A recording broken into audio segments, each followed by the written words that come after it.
భద్రాచలం అటవీ శాఖలో ఏసీబీ దాడులు. 3.5 లక్షల లంచం తీసుకుంటూ రెడ్ హ్యాండెడ్గా చిక్కిన FDO Sujatha, DRO Krishnaiah. Case మాఫీ కోసం 10 లక్షలు డిమాండ్ చేసిన అధికారులు 3.5 లక్షలు తీసుకుంటుండగా పట్టుకున్న ఏసీబీ డీఎస్పీ రమేష్ బృందం. భద్రాచల అటవీ శాఖలో అవినీతి తిమింగలాలు. ఏసీబీ వలలో చిక్కిన 3 లక్షలు లంచం తీసుకుంటూ అటవీ శాఖ ఎఫ్డీఓ సుజాత, డిఆర్ఓ కృష్ణయ్య.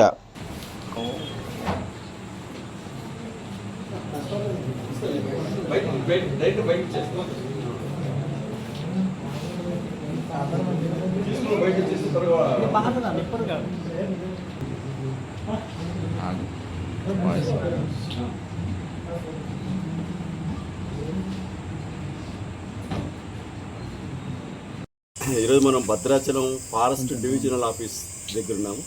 భద్రాద్రి కొత్తగూడెం జిల్లా భద్రాచలం ఫారెస్ట్ డివిజనల్ ఆఫీస్ దగ్గర ఉన్నాం. ఈరోజు నేను ఏసీబీ డిఎస్పీని, నా పేరు Y Ramesh, DSP ACB Khammam and Bhadradri Kothagudem చూస్తాను. ఇక్కడ ఈరోజు మేము ఎఫ్డీఓ గారు శాంతాపురి సుజాత, డిఆర్ఓ తేగడ భూక్యా కృష్ణ, ఈయన చర్ల ఫారెస్ట్ రేంజ్ ఆఫీసర్ కూడా అయిన వీళ్ళిద్దరిని ఏసీబీ ఈరోజు మా టీం ట్రాప్ చేసింది.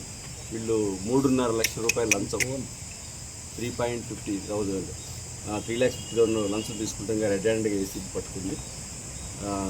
ఎఫ్డీఓ గారి పేరు శాంతాపురి సుజాత, డిఆర్ఓ పేరు భూక్యా కృష్ణ, ఈయన తేగడ డిఆర్ఓ గారు, ఈయన చర్లకి ఇన్ఛార్జ్ ఎఫ్ఆర్ఓ ఉన్నారు. ఈయన సబ్జెక్ట్ ఏంటంటే 2024-25లో పూసుగుప్పటు ఛత్తీస్గఢ్, ఇది ఎల్డబ్ల్యూ ఎక్స్ట్రీమిస్ట్ కిందప్పుడు రోడ్డు బీటీ రోడ్డు శాంక్షన్ అయింది. ఒక 2 కిలోమీటర్స్ బీటీ రోడ్డు.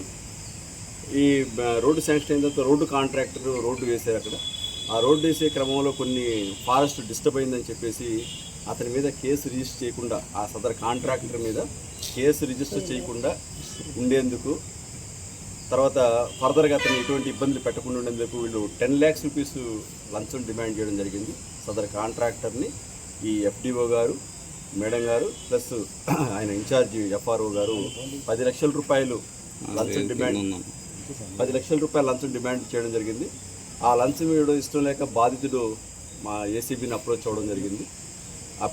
చేసిన తర్వాత మా ప్రాసెస్ ప్రకారం మేము వాళ్ళు డిమాండ్ చేసినని రికార్డింగ్ ప్రాసెస్ అయితే చేశాము.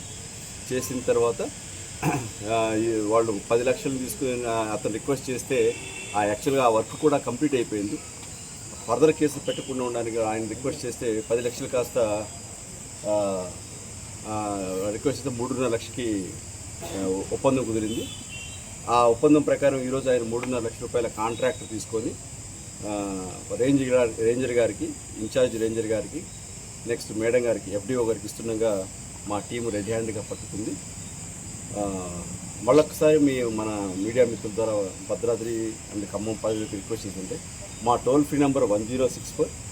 మీరు ఎవరైనా కానీ పబ్లిక్ మిమ్మల్ని ఏ ప్రభుత్వ అధికారి అయినా లంచం డిమాండ్ చేస్తే మీరు నిర్భయంగా ఏ సమయమైనా కానీ ఆ నెంబర్ స్పందిస్తుంది. మీ ప్రాబ్లం మీరు చెప్పచ్చు.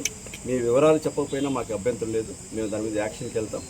మీరు రీసెంట్గా చూస్తున్నారు ఏజెన్సీ ఏరియాలో కూడా మాకు కాల్స్ వస్తున్నాయి. రీసెంట్గా జస్ట్ ఈరోజు ఇంకా 5th 7th డే అయినట్టు గుండాల్లో కూడా మేము ఒక ఫారెస్ట్ బీట్ ఆఫీస్ని అరెస్ట్ చేయడం జరిగింది. 10,000 రూపాయలు ఒక రైతు దగ్గర నుంచి చేస్తే, సో ఏజెన్సీ ఏరియా నుంచి మాకు కాల్స్ వస్తున్నాయి.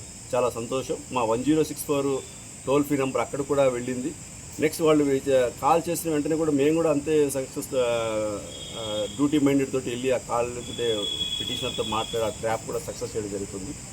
ఇదే ఫారెస్ట్ సంబంధించి మీరు గమనిస్తే ఒక ఈ ఇయర్ జనవరిలోనే ఒక డివిజనల్ మేనేజర్ ప్లాంటేషన్ కార్పొరేషన్లో ఒక డివిజనల్ మీద శ్రీశ్రావ్ అనే ఆవిడ్ని, ఆ మేడం గారిని, ప్లస్ అక్కడ కూడా ఎఫ్ఆర్ఓని, మళ్ళీ ఒక సివిలియన్ కూడా అరెస్ట్ చేయడం జరిగింది. ఆ రోజు కూడా 3,51,000 రూపాయలు లంచం తీసుకోవడం జరిగింది. ఇదే ఇయర్లో ఇది ఫారెస్ట్ డిపార్ట్మెంట్ మీద ఇది 3వ కేసు. ఇది ప్రజలందరూ ఈ 1064 టోల్ ఫ్రీ నెంబర్ని మీరు సద్వినియోగం చేసుకోవచ్చు. మీకు ఇంకొక రిక్వెస్ట్ చెప్తున్నాను. చాలామందికి ఒక అపోహ ఉంటుంది, ఒకవేళ ఏసీబీకి చెప్తే మనకు జరగాల్సిన పని ఏమన్నా జరగకుండా పెండింగ్ పడుతుందని. అలా ఏముండదు. మీకు జరగాల్సిన పని చట్టబద్ధంగా జరగాలి అనుకుంటే ఖచ్చితంగా ఏసీబీ మీకు తోడుంటుంది. ఆ పని సత్వరం అయ్యే విధంగా సహకరిస్తుంది. Thank you.